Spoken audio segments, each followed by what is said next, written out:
ახალი მსოფლიო წესრიგის ჩამოყალიბებამდე დიდი მსოფლიო უწესრიგობის ფაზაში შევედით. პოსტდამის წესრიგი რომ აღარ მუშაობდა, ჩვენს თავზე 2008 წელს ვიწვნიეთ, იგივე მოხდა და ხდება უკრაინისთვისაც. ამდენად ცვლილებების მოლოდინი თუ სადმე არსებობდა და არსებობს, ისეთი ქვეყნებია, რომელთა უსაფრთხოებას და საერთოდაც არსებობასაც კი დიდი ძალების ბალანსში ვერანაირ გარანტიას ვერ უქმნიდა. თუმცა ცვლილებები სწორედ იმისთვის გვინდა, რომ ეს ეგზისტენციალური საფრთხეები უფრო ეფექტურად განეიტრალდეს და თავისუფალი სამყაროს წევრი სახელმწიფოების საზოგადოებების მსგავსად თავისუფალ დემოკრატიულ და კეთილდღეობით სავსე გარემოში ვიცხოვროთ და არა ისტორიულ რუდიმენტად ქცეული იმპერიის ნაწილი ვიყოთ. მსოფლიო იცვლება და ახალი ბალანსის ჩამოყალიბებამდე იმაზე უნდა ვიფიქროთ და ვიზრუნოთ, რომ როგორც ქვეყანამ სახელმწიფოებრივი არსებობის სურვილი და უნარი არ დავკარგოთ, ხოლო როგორც საზოგადოებამ დემოკრატიული სისტემის ის ნაშთები გადავარჩინოთ, რომლიდანაც ისედაც მყიფე, მაგრამ მაინც თავისუფლების იდეებზე დამყარებული გარემოს რეკონსტრუქციას შევძლებთ. ამ რთულ ამოცანას თავისი შემსრულებლები ყავს, თავისი გმირები და ანტიგმირები. მათ შორის თაობების ჭრილშიც.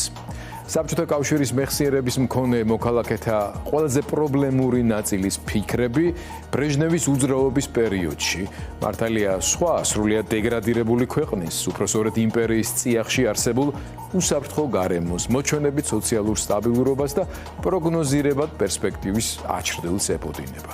აი, დანარჩენი ნაწილისთვის კი იმავე საბჭოთა კავშირის პუტინისეული ვერსიის ჯოჯოხეთში აღმოჩენა ეროვნული და პიროვნული უპერსპექტივობის განცდას აჩენს. თუმცა გადამწყვეტ როლს ამ პროცესში ისინი შეასრულებენ და ასრულებენ კიდეც, ვისაც ასეთ გარემოში ცხოვრება არა მარტო წინათაობის ქართველებისათვის დამახასიათებელი ადაპტირების უნარების იმედადაც კი ვერ წარმოუდგენიათ და არც უნდათ რომ ეს დაუშვან. ერთ-ერთი კითხვა რის ფასად? ანუ რის ფასად არ დაუშვებენ ამას? აქ შემოდის სცენასა და ჩვენს გონებებში კითხვა, რომელზე პასუხის გარეშეც ვერ ვიტყვით რა მომავალი გველის.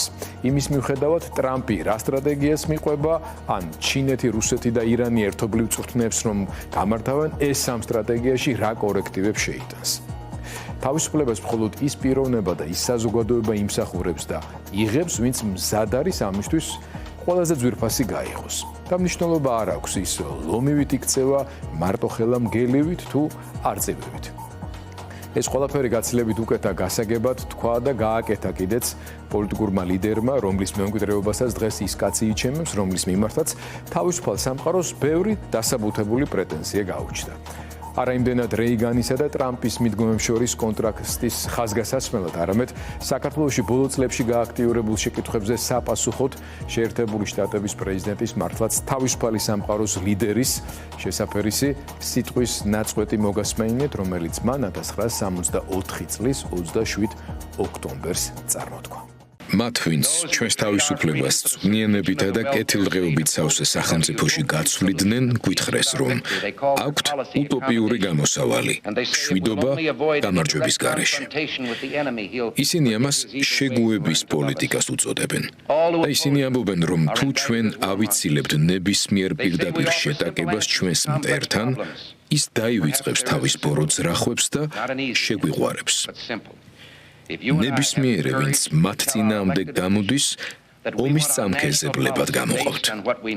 ისინი ამბობენ, რომ ჩვენ ვთავაზობთ მარტივ პასუხებს რთულ საკითხებზე. არსებობს მარტივი პასუხი, არც ისე ადვილი, მაგრამ მარტივი. ჩვენ ვერ გადავარჩენთ ჩვენს უსაფრთხოებასა და თავისუფლებას ისეთი უზნეობის ჩადენით, როგორიც არის რკინის ფარდის მიღმა მონობაში მცხოვრები მილიარდობით ადამიანისთვის თქმა, დათმეთ ოცნებები თავისუფლებაზე, ვინაიდან ჩვენი ტყავის გადასარჩენად ჩვენ მზად ვართ თქვენს დამმონებლებთან გარიგება დავდოთ.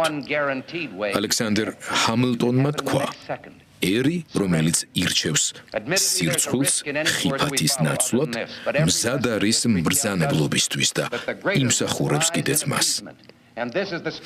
მოდით ყველაფერი უფრო ნათელი გავხადოთ. არ არსებობს არანაირი კამათი იმის შესახებ მშვიდობა სჯობს თუ ომი.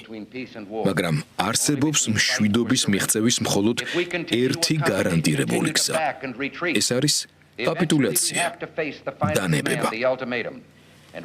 და ერთ დღესაც ჩვენი მტერი ულტიმატუმს გამოგვიცხადებს და ჩვენი კაპიტულაცია იქნება ნებაყოფლობითი.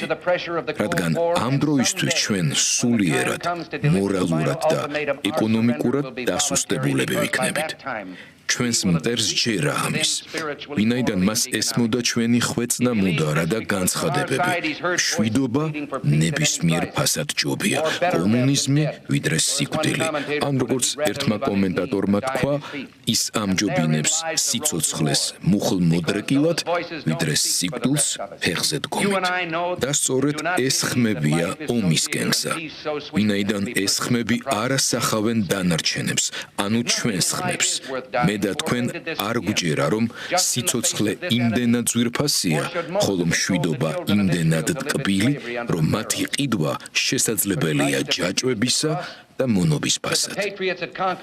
თუ ცხოვრებაში არაფერია ისეთი, რისთვისაც ღირს სიკვდილი, გამოდის, მოსეს ისრაელის შვილებისთვის უნდა ეთქვა, რომ ფარაონების მონებად დარჩენილიყვნენ. ქრისტეს უარი უნდა ეთქვა თავის ჯვარზე. ჩვენს პატრიოტებს უარი უნდა ეთქვათ კონკორდის ბრძოლაზე, რომლის ხმაც მთელმა მსოფლიომ გაიგო. ისტორიის წამებულები სულელები არ იყვნენ და არც ჩვენი გმირები, რომლებმაც სიცოცხლე გაწირეს ჰიტლერის შესაჩერებლად, უშედეგოდ არ დაიღუპნენ. მას სად არის გზა მშვიდობისკენ? ბოლოს და ბოლოს აქ მარტივი პასუხი არსებობს. მე და თქვენ გვაქვს გამბედაობა ვუთხრათ მტრებს. არის ფასი, რომელსაც ჩვენ არ გადავიხდით. არის ხაზი, რომელიც არ უნდა გადაიკვეთოს. ამაშია ბარი გოლდუოთერის ცნობილი ფრაზის აზრი. მშვიდობა ძლევამოსილებით. უინსტონ ჩერჩილმა თქვა, ადამიანის ბედი არ იზომება მატერიალური გამოთვლებით, როდესაც სამყაროში დიდი ძალები მოქმედებენ, ჩვენ ვგრძნობთ, რომ სულები ვართ და არა ცხოველები. მან ასევე თქვა, რაღაც არსებობს დროსა და სივრცეში და მათ მიღმა, რასაც მოგწონს თუ არა, მოვალეობა ქვია. მე და თქვენ პაემანი გვაქვს ბედის წერასთან. ჩვენ ან შევინარჩუნებთ უკანასკნელ იმედს ჩვენი შვილებისთვის, ან გამოვუტანთ მათ დანაჩენს, გადადგან უკანასკნელი ნაბიჯი 1000 წლოვანი ციხისკენ.